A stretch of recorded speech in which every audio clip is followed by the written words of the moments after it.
ये तस्वीरें जो आप अपनी स्क्रीन पे देख रहे हैं यूपी बिहार या किसी अन्य राज्य की नहीं बल्कि उत्तराखंड के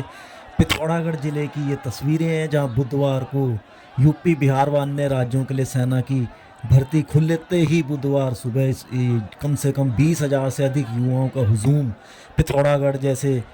कम घनत्व वाले क्षेत्र में उमड़ पड़ा और स्थिति ऐसी हुई कि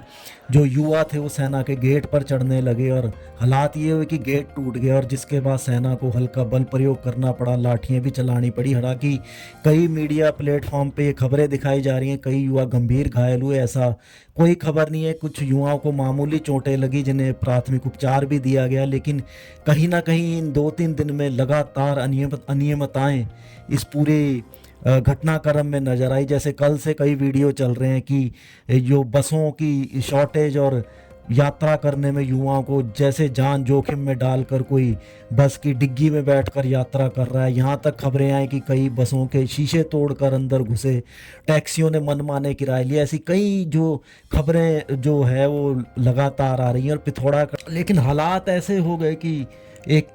कुछ समय के लिए पूरा पिथौरागढ़ थमसा गया। 20,000 युवाओं को हुजूम, ना रहने की जगह, कई युवा खेतों में सोए, खाने को नहीं मिला और ऐसी कई तस्वीरें लगातार 2 दिन से देखने को मिल गई हैं। हालांकि प्रशासन ने दावे किए, लेकिन कहीं ना कहीं प्रशासन अपनी कमियों को ढकने की कोशिश कर रहा है, लेकिन उनके दावे और उनकी जो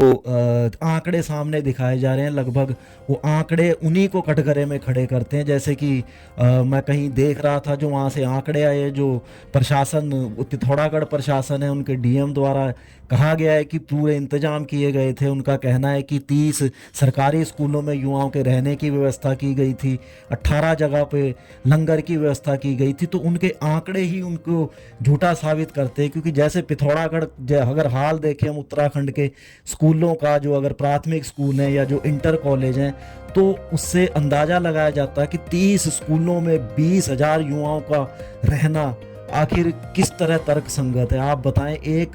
जो प्राथमिक विद्यालय या एक इंटर कॉलेज है, कितने लोगों को, कम से कम कितने युवाओं को वहाँ रखा जा सकता है? ज़्यादा से ज़्यादा 30, 40, 50, अगर हद नहीं हुई तो ठूस ठास के 50 को। लेकिन 30 स्कूलों में 20,000 से अधिक युवाओं को रखना, लगभग एक विद्यालय में 700 से 800 युवाओं का रखना कहीं से भी तर्क संगत नजर नहीं आता। और 18 जगह लंगर पर 20,000 युवाओं को खिलाना, कहीं ना कहीं प्रशासन के आंकड़े ही उन्हें कटघरे में खड़ा करते हैं। और कहीं ना कहीं एक सबसे बड़ी जो बात सामने आ रही है कि उत्तराखंड के पिथौरागढ़ जैसे डिस्ट्रिक्ट में यूपी और अन्य राज्यों के युवाओं के लिए भर्ती खोलना कहीं ना कहीं एक फैसला जो कहीं ना कहीं जो सही और तर्क संगत नहीं लगता। क्योंकि जो पिथौरागढ़ अगर आप देखें, पहाड़ी जो जिला है, वहाँ एकदम से इतने लोगों का या इतनी गाड़ियों का घनत्व को झेलना, गाड़ियों की पार्किंग, लगभग हर समस्या पिथौरागढ़ जैसे पहाड़ी ज़िले में, और इस तरह 20,000 लोगों का आना कहीं ना कहीं इन फैसलों को गलत साबित करता है। और जो सरकार की जो दावे हैं उनको कहीं ना कहीं पूरे प्रशासन के हाथ पैर फूले हैं। हालांकि उनको ढकने की कोशिश प्रशासन के द्वारा की जा रही है,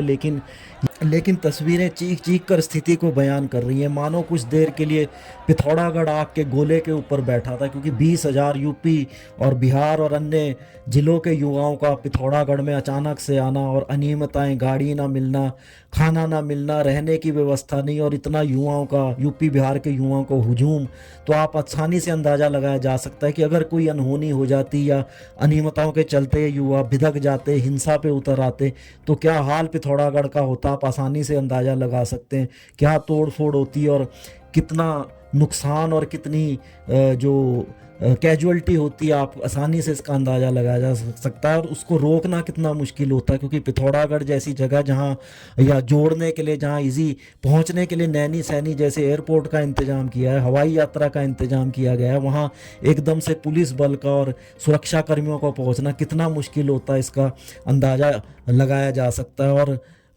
यही विडंबना है मेरे देश की, जहाँ एक बड़ा हादसा होता है, उसके बाद थोड़ी देर के लिए प्रशासन जागता है, चर्चाएं होती हैं और कई फैसले किताब कागजों में लिए जाते हैं, लेकिन हालात वही रहते हैं और कुछ समय बाद सब कुछ वैसे ही चलता है और फिर से किसी बड़े हादसे का इंतज़ार होता है।